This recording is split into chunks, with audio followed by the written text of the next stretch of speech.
militaires et policiers étant dictés par le président de la République, satisfait de la qualité des maisons érigées au Kanchachi par le même Jamal, gérant de la société Samibo Sahel, qui, elle, avait reçu la commande de 1500 maisons, devait également être traité avec célérité.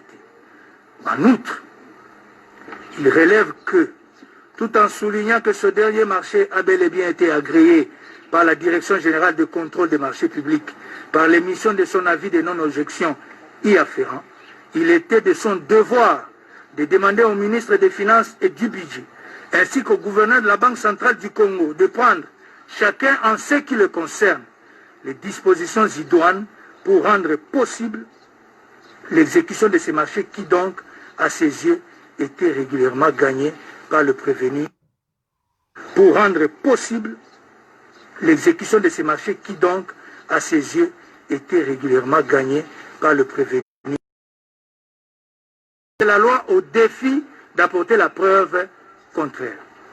Par ailleurs, tout en reconnaissant avoir confié au prévenu Mouimando Lejano, chef de division en charge d'import-export à la BLIC, la mission de dédouaner les conteneurs se trouvant au port de Dar es Salaam, il fait que les frais y afférents, à savoir la somme de 1 154 800 $ américains, lui a été directement remise par le comptable public et qu'il n'existe aucune preuve de son implication dans le détournement éventuel de la susdite somme. Il conclut à son fait non établi. Concernant les faits de corruption, il relève n'avoir jamais été au courant de la cession faite par le prévenu Sami Jamal à sa belle-fille Soraya Mpiana et fait observer que lorsqu'il l'a su, instruction fut donnée pour que les titres y afférents soient annulés. Aussi, souligne-t-il n'avoir jamais rencontré le prévenu Sami Jamal, ni à son lieu de travail, ni à son domicile, pour parler des marchés dont il a été attributaire. Il conclut à l'absence d'éléments constitutifs de cette infraction, tout en soutenant que les marchés attribués à Jamal l'ont été de manière régulière et que donc il ne peut être retenu sous les liens de la susdite incrimination. Le prévenu Mouimando Lejano, quant à lui, soutient avoir affecté les fonds reçus du comptable public de la présidente de la République aux opérations tendant à obtenir l'acheminement de 167 conteneurs contenant les maisons préfabriquées se trouvant au port de Dar es Salaam jusqu'à Mweneditu. Aussi, renchérit-il, à ce jour, 77 conteneurs sont arrivés à leur destination, soit à Mweneditu, et 15 sont dans les installations de la SNCC à Lubumbashi, tandis que 75 sont encore à Dar es Salaam en attendant le deuxième décaissement des fonds. Bien plus, il produit un état détaillé des dépenses par lui effectuées, ainsi que l'ordre de mission signé par le prévenu Kamere, qui avait instruit le comptable public de la présidente de la République de lui remettre les fonds en question, soit 1 154 800 $ américains. Partant, c'est qu'il plaise au tribunal des séants de l'acquitter. Position du tribunal. A. Du détournement des deniers publics portant sur la somme de 48 831 148 $ américains à charge de Sami Jamal et Kamere Lokaningini Vital.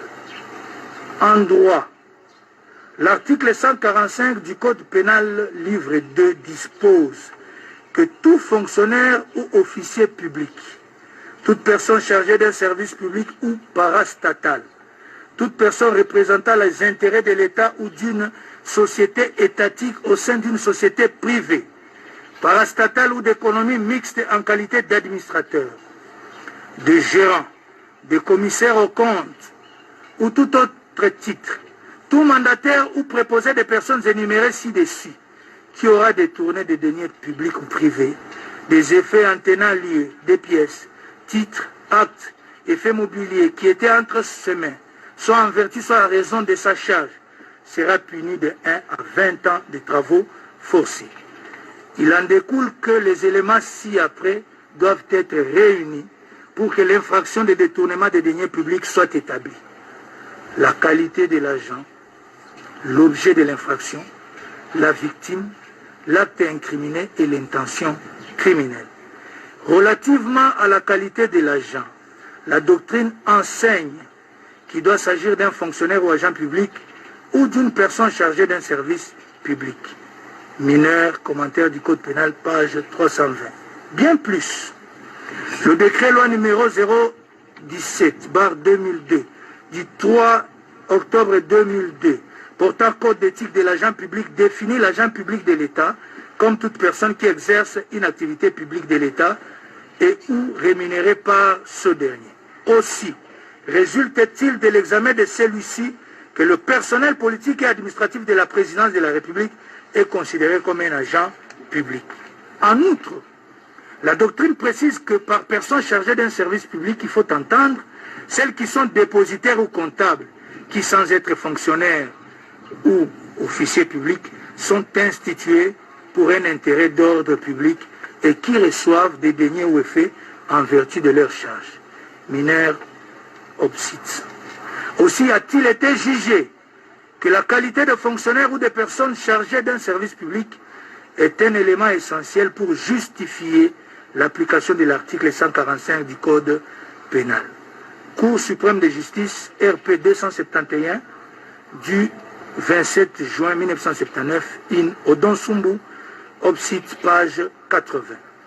Dans le cas sous examen, le tribunal note que le prévenu Sami Jamal, gérant de la société Samibo Sahel, a reçu du trésor public, au nom de cette dernière, des fonds pour ériger en faveur des coûts sociaux démunis 1500 maisons préfabriquées, et ce, dans le cadre du programme d'urgence de 100 jours du chef de l'État.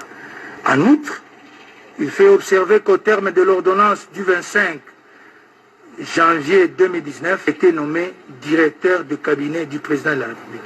Il a résulté que les deux prévenus prénommés sont respectivement investis de la qualité de personnes chargées d'un service public et d'agents publics. Par ailleurs, pour que l'infraction de détournement de deniers publics soit établie, il s'agisse de certains biens, c'est-à-dire d'une nature donnée, et que les dits biens aient été confiés à la personne qui les a détournés. Ainsi, il ressort de l'examen de la disposition légale y afférente qu'il est question des deniers qui ont été remis ou confiés à l'agent public ou assimilé qui les a détournés, et que cette remise est eu lieu à raison des fonctions officielles ou de l'emploi dont il était investi. Cependant, la jurisprudence précise qu'il n'est pas nécessaire que les sommes détournées entre les mains du détourneur, mais il suffit qu'en vertu de sa charge, il exerce un certain pouvoir sur les dites sommes. Cour suprême de justice, RPA 89, du 20 janvier 1984, dans le bulletin des arrêts de 1980 à 1984, Kinshasa 2001, page 436 et suivant. Le tribunal fait observer que dans les cas sous examen, sur instruction du prévenu Kamere, directeur de cabinet du chef de l'État et superviseur du programme d'urgence des 100 jours du président de la République, le ministre des Finances a ordonné le paiement de 57 500 000 dollars, de 57 millions plutôt, 500 000 dollars américains au prévenu Sami Jamal. En effet, outre ses propres affirmations, les témoins Henri Yves Moulang et Deogracias Mutombo, respectivement ministre des Finances et gouverneur de la Banque centrale du Congo au moment des faits, ont confirmé les instructions du prévenu Kamere tendant à payer en procédure d'urgence le prévenu Sami Jamal, d'autant plus qu'en vertu du communiqué qu'il avait signé en date du 25 janvier 2019, aucune dépense publique, en dehors de celles relatives aux rémunérations, ne pouvait être effectuée sans son autorisation. Il suit que la nature des biens détournés, comme la détention préalable des dits venus, sont sans équivoque. En plus, la doctrine enseigne que la loi exige que la victime du détournement soit l'État ou ses démembrements. Dans certains cas, il peut s'agir d'une personne morale semi-publique. Boni Chizungu, les infractions de A à Z et s'agir d'une personne morale semi-publique. Boni Chizungu, les infractions de A à Z, édition Laurent Nyangezi, page 309. Le tribunal fait remarquer que, dans le cas d'espèce, c'est l'État qui se plaint d'être victime du détournement, étant entendu que les fonds détournés par les prévenus sont sortis du trésor public, d'où la constitution de la République démocratique du Congo comme partie civile. Il en découle que cet élément exigé par la loi pour que les sous-examens soient établis ne fait l'ombre d'un moindre doute dans les cas d'espèce. Relativement à l'acte incriminé, la doctrine enseigne qu'il s'agit du détournement qui est l'élément matériel qui caractérise cette infraction. Aussi, entend-on par détournement l'usage ou la disposition d'objets ou de deniers qui sont dans les mains ou au pouvoir de l'auteur à une fin qui ne leur était pas destinée. Il y a détournement dès que l'objet a été distrait de sa destination et est sorti de la droite voie. Boni Chizungu, Obside, page 310 à 311. Ainsi, dans le cas d'espèce, le tribunal fait remarquer qu'il ressort tant de pièces du dossier que des dépositions de témoins Henri Moulang et de Grace Mutombo, précédemment identifiés, que le Trésor public a décaissé du 18 mars au 21 mai 2019 la somme de 57 500 000 $ américains en faveur de la société Samibo Israël pour la fourniture de 1500 maisons préfabriquées. Seule la somme de 8 668 852 000 $ américains qui a été effectivement transférée du compte de la susdite société logée à la Robank aux fournisseurs des maisons préfabriquées se trouvant en Turquie. Le reste, soit 48 831 148 $ américains, ayant pris une destination autre que celle à laquelle il devait avoir. En effet, les pièces du dossier qui du reste corroborent les dépositions faites revenir Sami Jamal tant lors de l'instruction préjuridictionnelle qu'au cours des débats aux audiences d'instruction, révèlent que les retraits de fonds ont été opérés sur les susdits comptes dès le lendemain du premier approvisionnement par la Banque centrale du Congo, lesquels ont atteint 35 millions de $ américains, alors même que le prévenu, sans en donner une justification solide, cohérente et incontestable, s'est limité à qu'une partie de cet argent a été expédiée par des canaux informels en Turquie pour la commande faite aux fournisseurs. Il suit qu'aucun doute ne persiste sur l'élément matériel sous examen qu'est le détournement. Enfin, la loi retient l'intention criminelle pour que celui-ci soit puni. À ce propos, la doctrine dit que cette infraction exige l'intention frauduleuse ou méchante qui est réalisée lorsque l'auteur agit pour procurer un bénéfice illicite, soit à lui-même, soit à autrui. Mineur, Obside, page 322. Aussi, a-t-il été jugé que l'infraction de détournement réclame comme condition la détention précaire des biens mobiliers en vertu d'un titre conférant à celle-ci et exige ensuite par l'acte infractionnel la translation frauduleuse par détournement ou dissipation de cette possession précaire en possession définitive au profit de l'auteur ou d'un tiers. Cour suprême de justice, RPA 22, du 1er février 1973, in Odon Sumbu Obside. Il a également été jugé que la preuve de l'intention frauduleuse de l'infraction de détournement est établie soit sur base de présomptions graves, précises et concordantes, soit sur base de présomptions déduites des contradictions dans les explications du prévenu, tant à l'instruction préparatoire qu'aux audiences, soit aussi sur base de présomptions résultant de la non-justification concluante des sommes détenues à titre précaire. Cour suprême de justice, RPA 26, du 4 mai 1974, Inodon 76. Dans le cas sous examen, le tribunal note que le prévenu Sami Jamal n'est pas en mesure de justifier la somme de 48 831 148 $ américains sur les 57 500 000 $ reçus, alors qu'il reconnaît que plusieurs retraits allant jusqu'à 35 millions de $ ont été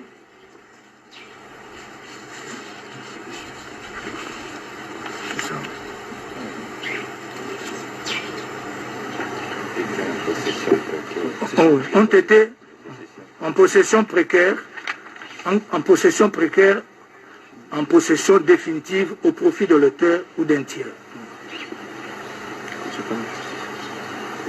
C'est ça. Il a également été jugé. Ah non, ça c'est déjà dit, non? Non, le cas c'est déjà dit. Oui. Oui, alors qu'il reconnaît, voilà, alors qu'il reconnaît que plusieurs retraits allant jusqu'à 35 millions de dollars ont été effectués soit par ses enfants, soit par son beau-fils, soit encore par d'autres personnes qui tous n'ont rien à voir avec la commande de 1500 maisons préfabriquées pour lesquelles le Trésor public a décaissé ses fonds. Dès lors, l'intention criminelle dans son chef ne fait l'ombre d'aucun doute. Mais il ne pouvait arriver à ces fins s'il n'avait pas reçu une aide indispensable du prévenu Kamere Lokaningini Vital, qui, en vertu de ses charges, directeur des cabinets du président de la République et unique superviseur du programme d'urgence des 100 jours du chef de l'État, est seul, en vertu du communiqué officiel du 25 janvier 2019, habilité à autoriser les dépenses publiques autres que celles relatives aux rémunérations, a littéralement et délibérément violé les prescrits légaux sur les marchés publics. En effet, alors que le contrat attribuant les marchés de fourniture des maisons préfabriquées à la société Samibo, conclu en avril 2018 avec le ministère du Développement rural, pris en la personne du témoin Justin Bitakwira, responsable d'alors du dit ministère, est tombé caduc, son avenant n'ayant jamais été conclu, faute d'autorisation de la Direction générale de contrôle des marchés publics, le prévenu Kamere a ordonné, au mépris des règles impératives en la matière, le décaissement en procédure d'urgence et sur les réserves de change de la somme de 57 500 000 $ américains en faveur des sociétés. À cet effet, le tribunal relève qu'au terme de la loi numéro 10/010 du 27 avril 2010 relative au marché public, aucun marché public ne peut être régulièrement conclu s'il obtient l'avis de non-objection de la Direction générale de contrôle des marchés publics. Bien plus, le prescrit de la dite loi proscrit le paiement intégral du prix avant que le prestataire s'exécute. Cependant, il ressort des pièces du dossier et des dépositions des témoins Justin Bitakwira et Michel Ngongo Saloum, directeur général AI de la susdite direction, que le contrat conclu en avril 2018, régulièrement du reste, car ayant obtenu toutes les autorisations requises, n'a jamais été reconduit, contrairement aux allégations du prévenu Kamere, qui s'y accroche pour légitimer ses actes.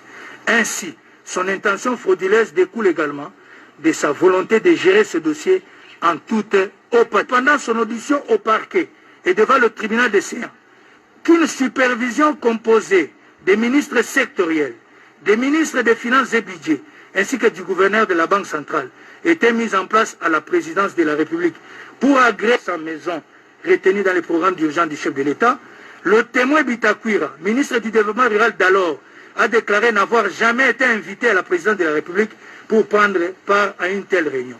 Aussi a-t-il ajouté que c'est le secrétaire général de ce ministère, le témoin Georges Koch, qui avait pris part à certaines réunions.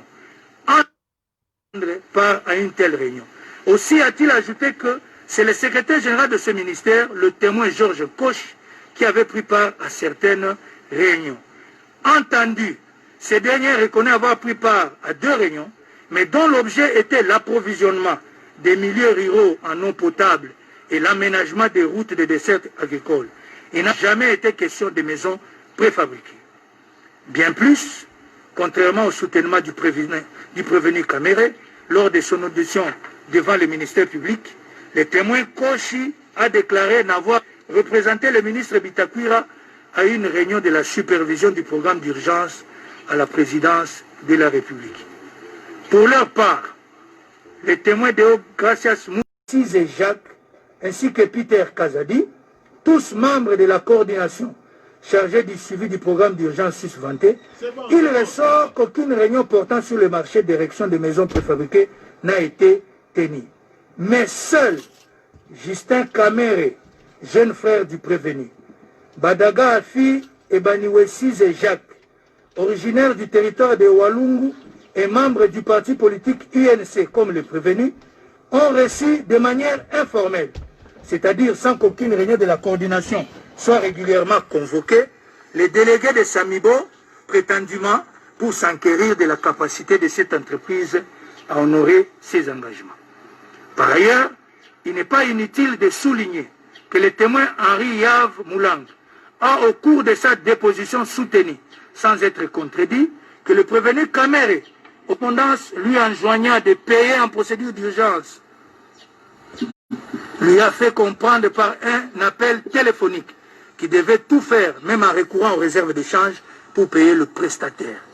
De ce qui précède l'existence de l'intention criminelle dans les chefs du préveniment, sans équivoque. Bien plus, le tribunal note que les deux prévenus ont directement coopéré pour perpétrer ces détournements.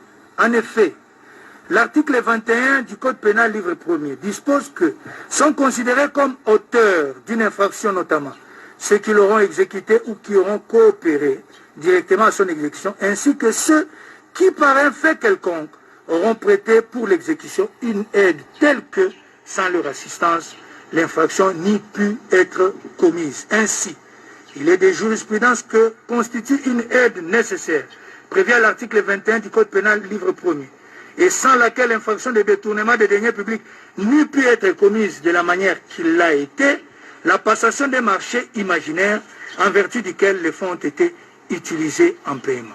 Cour suprême de justice RP 20/CR du 15 août 1979, in Odon Sumbu, Opsit, page 36. Il a en outre été jugé que participe à l'infraction de détournement des deniers publics le prévenu qui, sur base de machinations et artifices, crée l'espoir d'une abondance matérielle et provoque la sortie des fonds d'argent dont il tire profit tel qu'il ressort des présomptions de culpabilité. Cette participation ne requiert pas nécessairement une volonté convergente plutôt. La seule conscience de provoquer l'infraction suffit. Cour suprême de justice, RPN 94, du 31 août 1984, in Odon Sumbu plutôt, Opsit. Dès lors, au regard des éléments de la cause tels qu'exposés supra, la participation du prévenu Kamere en tant que co-auteur à la commission de l'infraction du détournement des deniers publics ne fait l'ombre d'un moindre doute. De tout ce qui précède, le tribunal dira, établit en fait comme en droit l'infraction de détournement des deniers publics portant sur le montant de 48 831 148 $ américains mis à charge des deniers vitales. En conséquence, les condamnera chacun à 20 ans de travaux forcés. En outre, il prononcera les peines accessoires ci-après, à charge de Sami Jamal, la privation du droit à la condamnation ou à la libération conditionnelle et à la réhabilitation et l'expulsion définitive du territoire national après l'exécution de la peine. À charge de Kamere Lokaningini Vital, l'interdiction pour 10 ans après l'exécution de la peine du droit de vote et du droit d'éligibilité, l'interdiction d'accès aux fonctions publiques et para-étatiques, quel qu'en soit l'échelon, et la privation du droit à la condamnation ou à la libération conditionnelle et à la réhabilitation. B. Du détournement des deniers publics portant sur la somme de 2 137 500 $ américains à charge des prévenus Sami Jamal et Kamere Lokaningini Vital. Le tribunal relève, au regard des pièces du dossier de l'instruction, que sans régulièrement conclu entre la partie civile et la société Ousmal SRL, dont toujours le prévenu Sami Jamal est le gérant, le prévenu Kamere répondant à une commande adressée par ce dernier à la présidence de la République et sans que le ministre sectoriel soit impliqué, instruit le ministre des Finances de payer en procédure d'urgence 30% de la facture de 57 millions de $ américains sous prétexte d'obtenir la livraison de 3000 maisons destinées aux militaires et policiers. Cependant, au vu des difficultés de la trésorerie, le ministre des Finances ne put que donner injonction à la Banque centrale de décaisser la somme de 2 137 500 $ américains en faveur de la société Ousmane.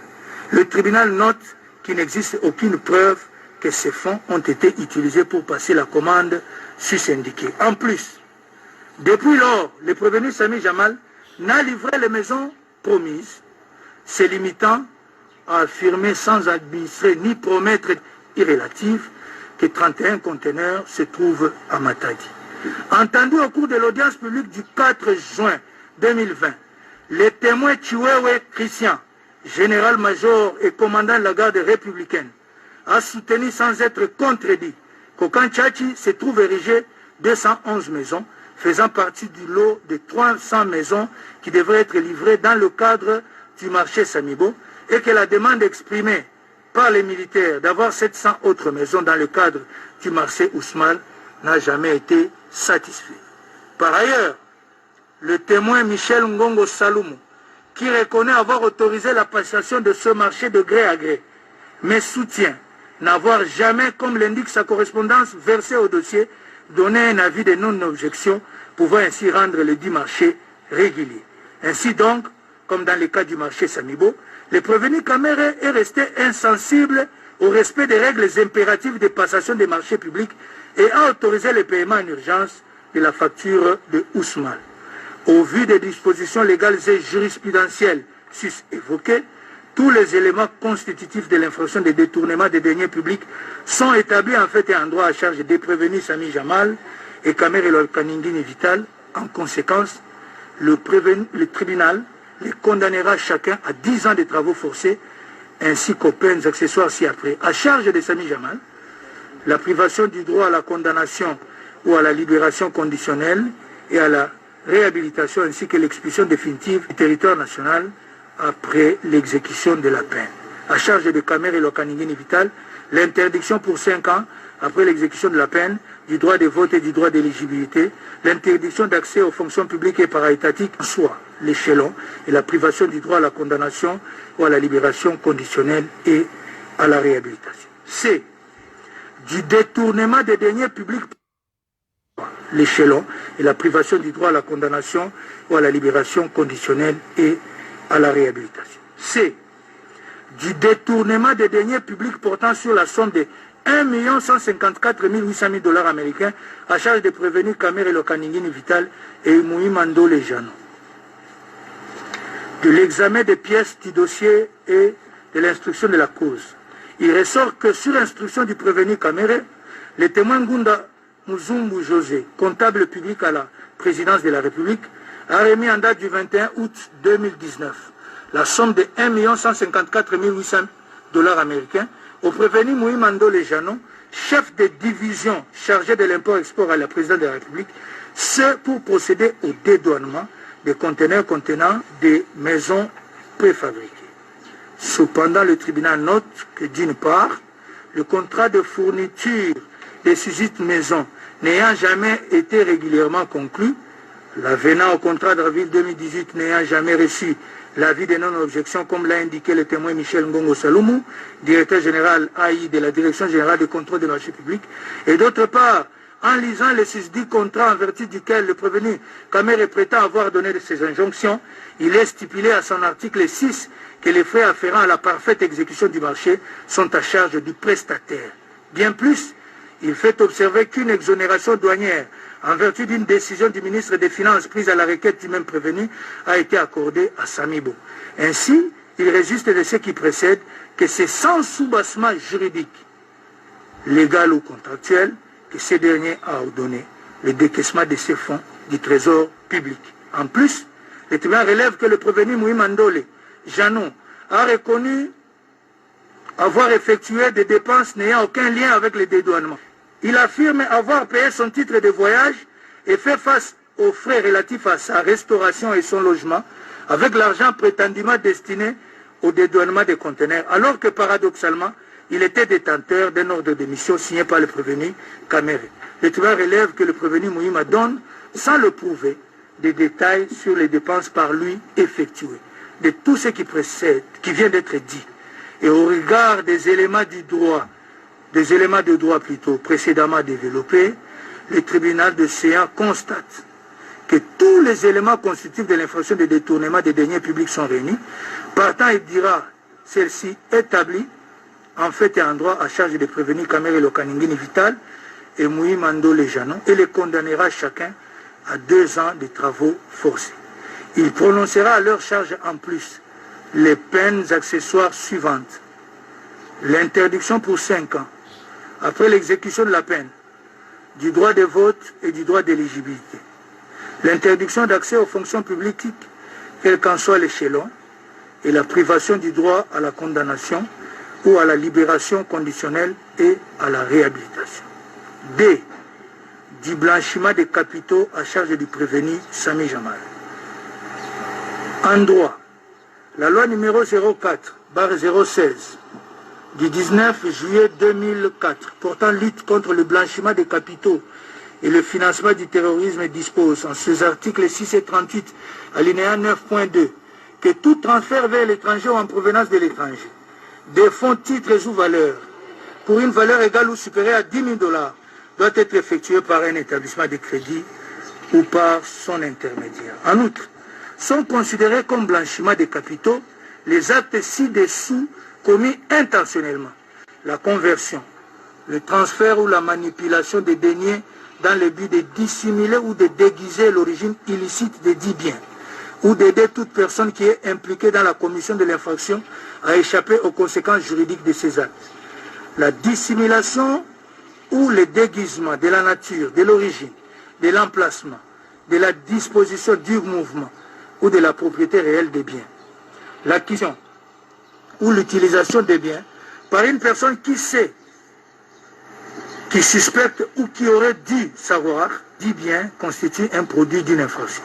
Seront punis d'une amende dont le maximum est égal à 3 fois le montant de la somme blanchie, ceux qui auront effectué ou accepté des règlements en espèces pour des sommes supérieures au montant autorisé par la présente loi ou les textes réglementaires pris pour son application, et ceux qui auront contrevenu aux dispositions de l'article 6 relatives aux transferts internationaux de fonds.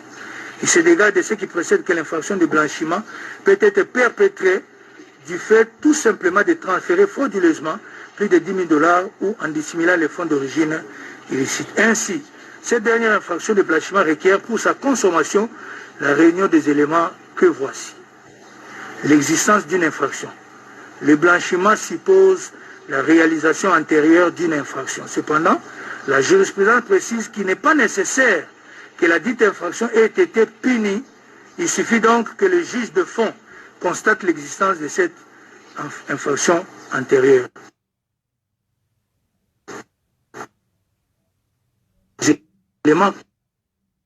Le procédé de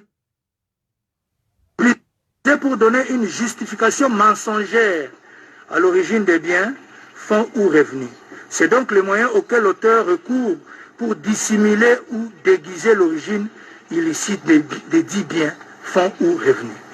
Élément moral, c'est l'intention coupable qui nécessite que l'auteur ait pu se convaincre de l'origine illicite des biens, fonds ou revenus dissimulés. Dans le cas d'espèce, le prévenu Samy Jamal, qui reconnaît avoir reçu du trésor public à travers son compte logé à la Robank, la somme de 57 500 000 $ américains, affirme avoir transféré au Liban plus ou moins 10 millions de dollars qui s'y trouvaient, ce sans avoir recours aux circuits bancaires officiels et légaux.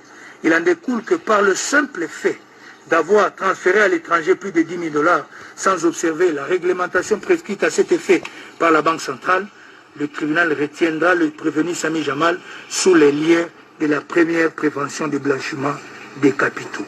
En conséquence, il le condamnera à une amende égale à 2 fois la somme blanchie, soit 20 millions de dollars américains. Par ailleurs, le tribunal fait observer que les fonds que le prévenu Samy Jamal a transférés par des voies non officielles au Liban ont été prélevés sur ceux détournés qui pourtant étaient destinés à payer les fournisseurs des maisons préfabriquées, attendu dans le cadre du programme d'urgence de 100 jours du chef de l'État. Il note en outre qu'en procédant comme il l'a fait, le prévenu connaissait bien l'origine illicite des 10 fonds qu'il voulait dissimuler.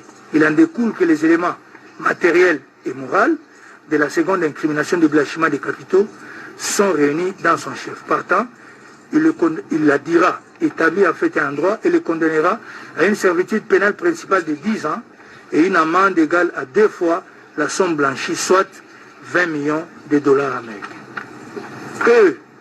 De la corruption à charge du prévenu Samy Jamal. En droit, l'article 147 bis du Code pénal, livre 2, tel que modifié et complété par l'article 2 de la loi numéro 05/006 du 29 mars 2005, dispose que sont constitutifs de corruption le fait pour un agent public ou toute personne de solliciter ou d'accepter directement ou indirectement des sommes d'argent, tout bien à une valeur pécuniaire ou tout autre avantage, tel qu'un don, une faveur, une promesse ou un gain pour lui-même ou pour autrui, personne physique ou morale, en contrepartie de l'accomplissement ou de l'omission d'un acte dans l'exercice de ses fonctions. Le fait d'offrir ou d'octroyer, directement ou indirectement, à un agent public ou à une toute personne, des sommes d'argent, tout bien ayant une valeur pécuniaire ou tout autre avantage, tel qu'un don, une faveur, une promesse, ou un gain, personne physique ou morale, en vue de l'accomplissement ou de l'omission d'un acte dans l'exercice de ses fonctions. Le fait d'offrir, de donner ou de promettre, directement ou indirectement, un avantage dirige un organisme du secteur privé ou est employé par ce dernier en quelque qualité que ce soit, ou le fait pour cette personne de solliciter ou d'accepter cet avantage indu, directement ou indirectement, à titre personnel ou pour autrui, pour qu'elle agisse en contravention de ses devoirs ou qu'elle s'abstienne d'agir. Le fait pour un agent public ou toute personne de solliciter ou d'accepter directement ou indirectement un avantage indu pour lui-même ou pour autrui afin d'abuser de son influence réelle ou supposée en vue de faire obtenir d'une administration, d'une autorité publique un avantage indu. L'usage, la dissimulation ou l'aliénation frauduleuse du produit ou des biens tirés de l'un des actes visés au présent article. Le fait d'utiliser la fraude pour échapper ou faire échapper autrui aux obligations fiscales, douanières et administratives. Enfin, l'enrichissement illicite. Il suit que toute personne, agent public ou pas, peut être coupable de corruption active lorsqu'elle corrompt, passive quand elle est corrompue. Il convient en outre de relever que l'article 149 du Code pénal tel que modifié à ce jour a ajouté les circonstances aggravantes à l'incrimination de corruption lorsque les actes de corruption ont été perpétrés en vue de gagner les marchés publics en violation de la procédure d'appel d'offres et des seuils fixés par la législation en matière de passation de marché de gré à gré. Aussi a-t-il été jugé que l'infraction de corruption est établie dans le chef du fonctionnaire dès qu'il est établi que celui-ci, à la suite d'une entente préalable avec son corrupteur, a agréé des dons et promesses, reçu des dons ou des présents, soit pour accomplir dans le cadre de son emploi un acte injuste ou pour s'abstenir de faire un acte qui entre dans le cadre de ses devoirs, soit pour commettre une infraction dans l'exercice de sa charge.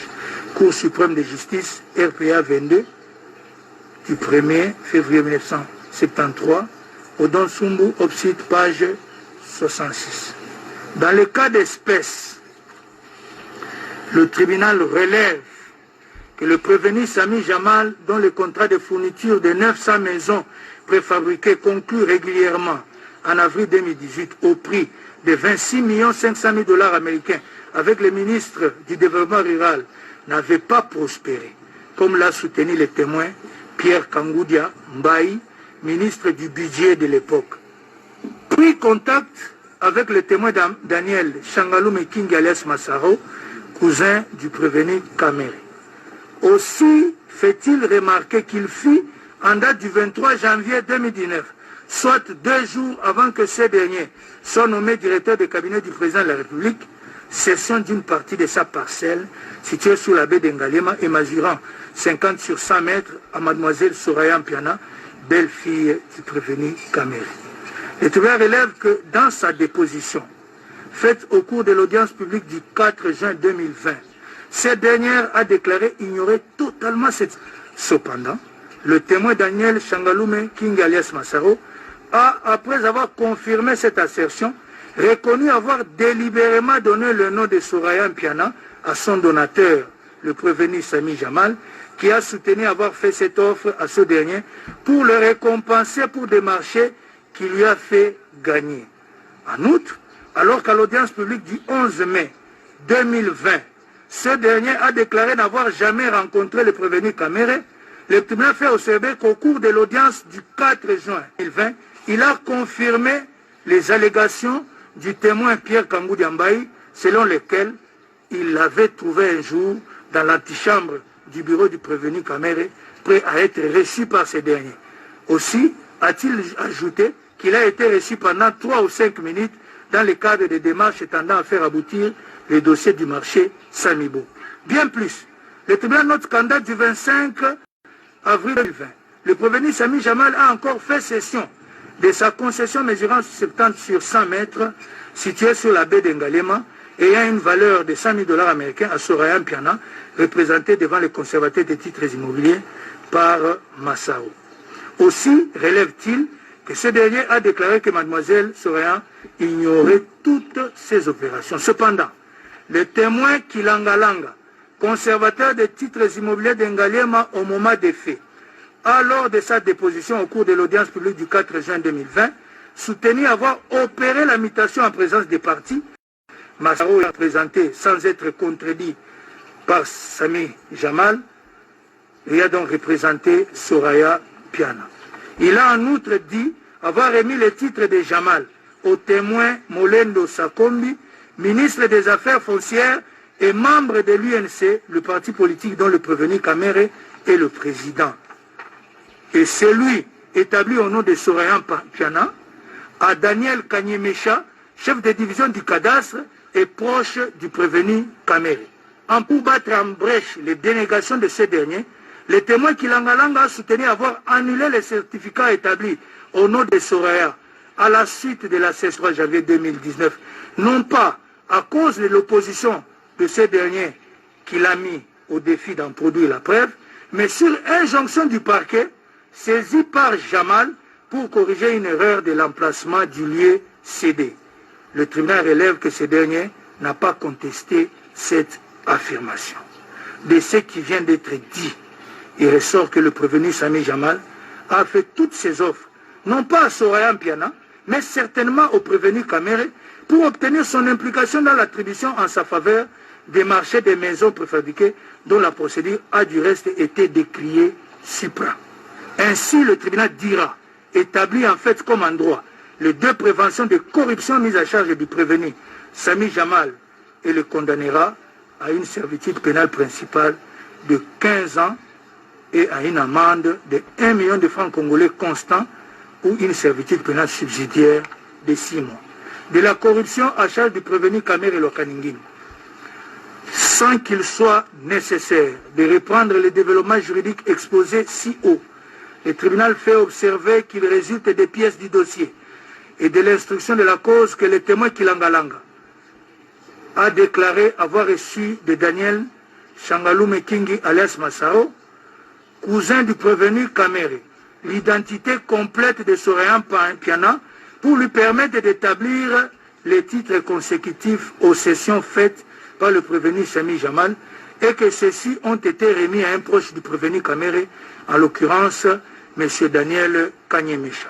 Il en découle que le prévenu Kamere, par son silence, a bel et bien accepté ces offres qui, du reste, l'ont même poussé à ne pas observer la procédure légale prescrite en matière de passation des marchés publics, comme plus haut démontré. Ainsi, pour le tribunal, l'infraction de corruption aggravée est également établie en fait et en droit à sa charge. Par conséquent, il le condamnera à 15 ans de servitude pénale principale et à une amende de 1 million de francs congolais constants ou 6 mois de servitude pénale subsidiaire. Par ailleurs, l'article 20 du Code pénal livre 1er dispose que lorsque le même fait constitue plusieurs infractions, la peine la plus forte sera seule prononcée. Lorsqu'il y a concours de plusieurs faits constituant chacun une ou plusieurs infractions, le juge prononcera une peine pour chaque fait et il cumulera les peines prononcées sous réserve de l'application des dispositions suivantes, notamment la peine de mort et la servitude pénale à perpétuité absorbent toute peine privative de liberté et la somme des peines de servitude pénale à temps ne pourront dépasser 20 ans. Ainsi, il est des jurisprudences qui sont en concours matériel les infractions qui ne sont pas liées par l'unité d'intention. Cour suprême de justice, RP 23/CR, du 26 janvier 1981, in Odo Sumbu, Opsite, page 23. Aussi relève le tribunal ne sont en concours idéal que les infractions de blanchiment de capitaux.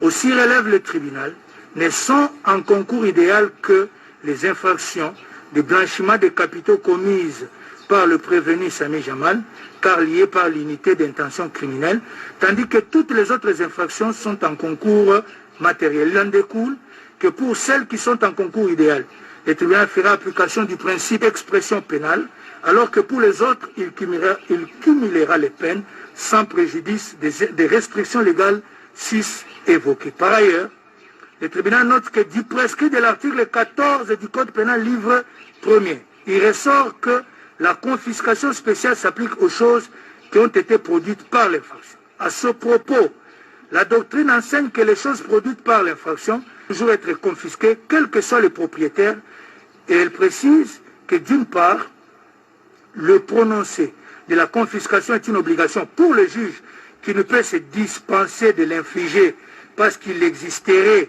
des circonstances atténuantes, et d'autre part, la confiscation n'est pas subordonnée à l'existence de la saisie préalable. Les juges devant tout simplement vérifier si les conditions qui la prescrivent sont réunies. Mineur, Opsite, page 32 et 53. Dans le cas sous examen, le tribunal relève que les prévenus et leurs proches se sont illicitement enrichis en acquérant, concomitamment avec la commission des infractions, certains biens qui, indubitablement, au vu des professions et revenus normaux de leurs propriétaires, que ceux-ci peuvent leur procurer, sont les produits des dites infractions. Dès lors, comme l'a requis l'organe de la loi, il prononcera leur confiscation.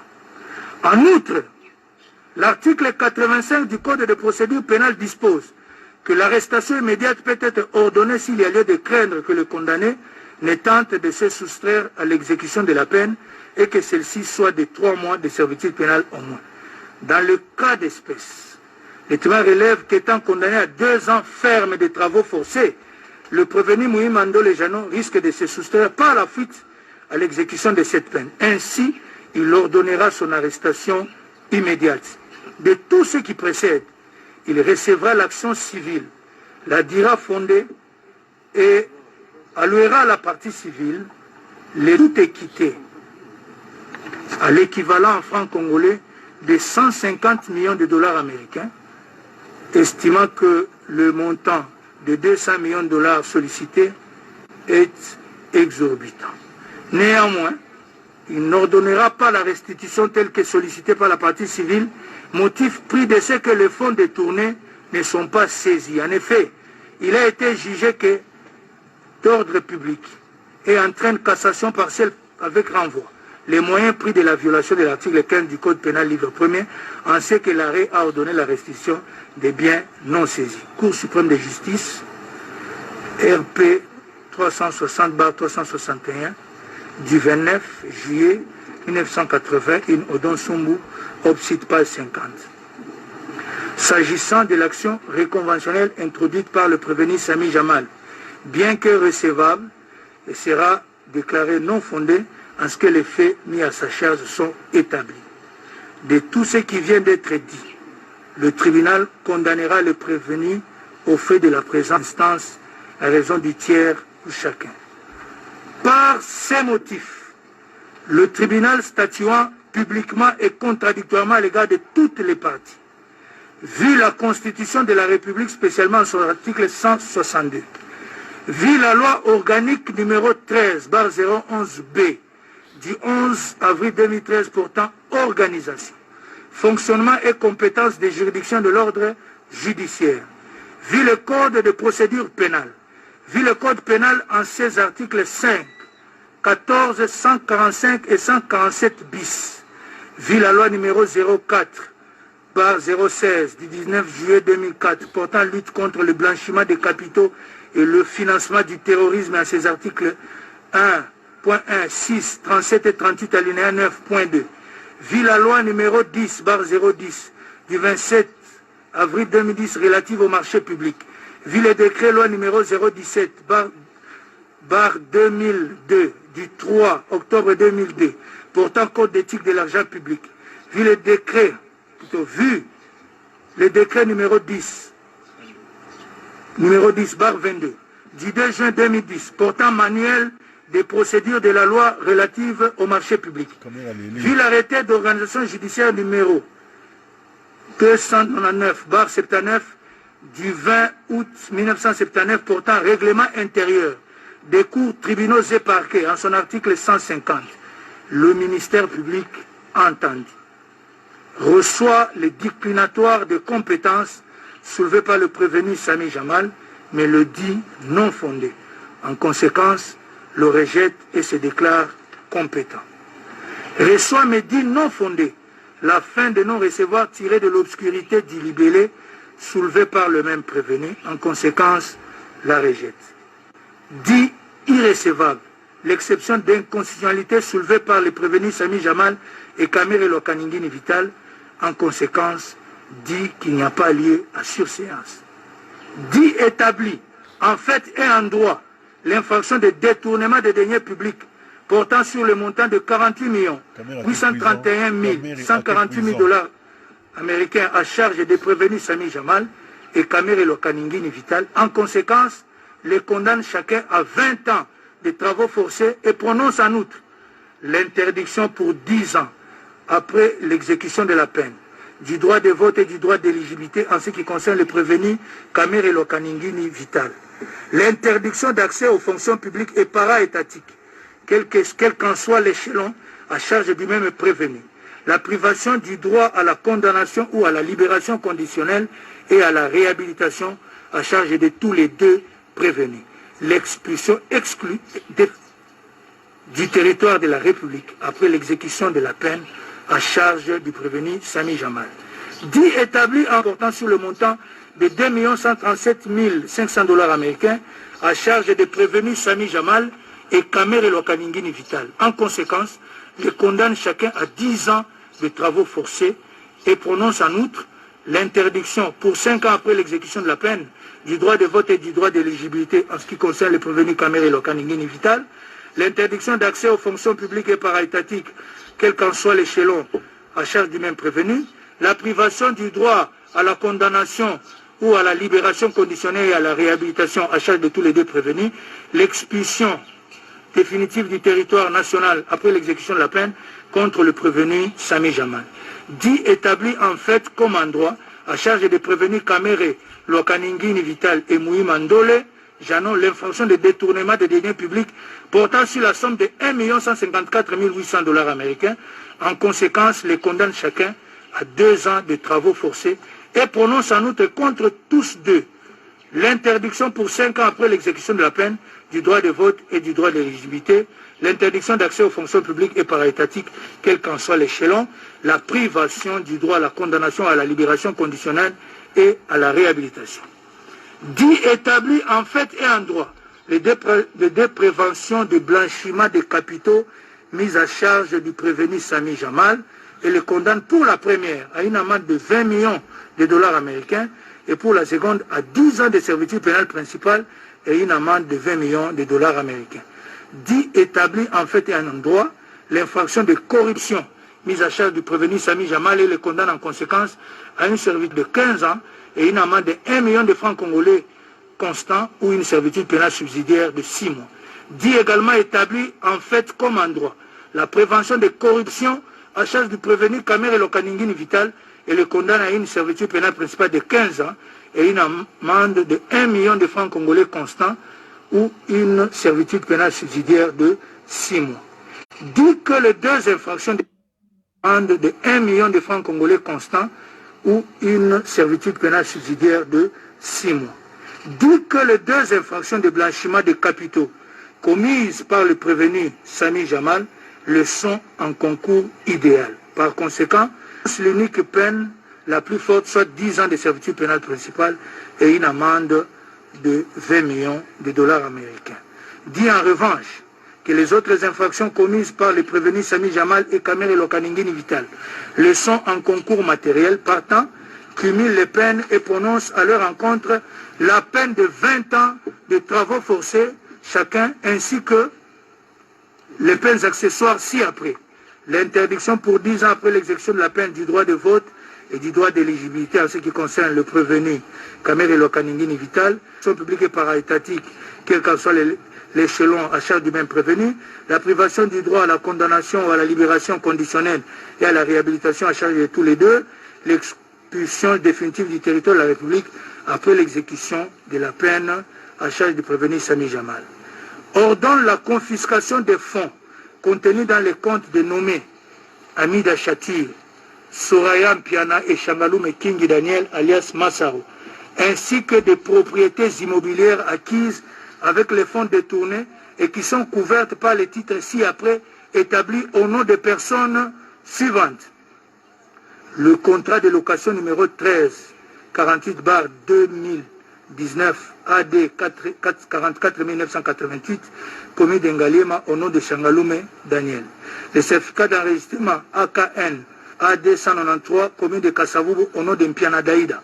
Le certificat d'enregistrement AGL 547 folio 171 AD 5082 commis de la Gombe au nom de Shangalume Daniel. Le certificat d'enregistrement A/ML 01 folio 179 AD commis de Maluku au nom de Mayutu Namouissi Dieudonné.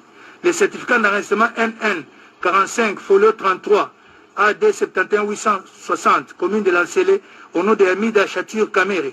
Le certificat d'enregistrement AGL 547 folio 56 AD 5807 commune de Lingwala au nom de Shangalume Kingi Daniel, et le contrat de cession entre Jamal Samif et Soraya Mpiana AD 44196 commune de Ngaliema. Ordonne l'arrestation immédiate du prévenu Mouimandole Jano. Reçoit et dit fonder l'action civile. En conséquence, condamne le prévenu in solidum à payer à la partie civile la somme de l'équivalent en francs congolais de 150 millions de dollars américains à titre de dommages et intérêts. Reçoit mais dit fonder la demande réconventionnelle du prévenu Sami. Reçoit mais dit non fondée la demande réconventionnelle du prévenu.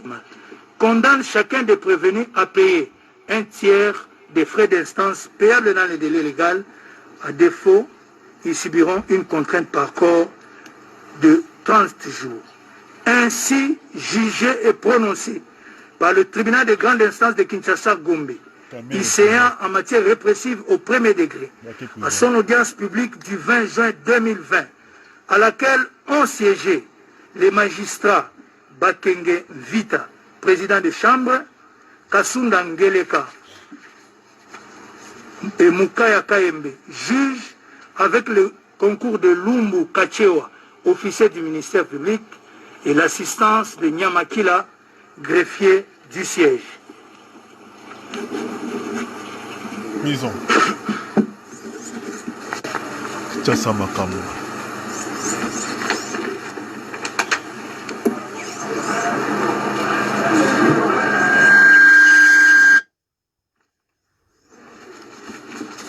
Ouais.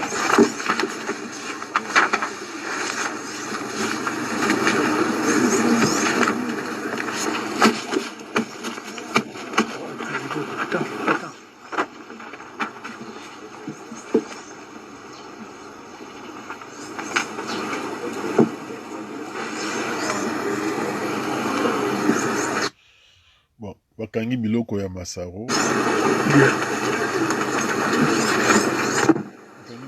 L'extrait des rôles étant épuisé, l'audience de séjour est levée.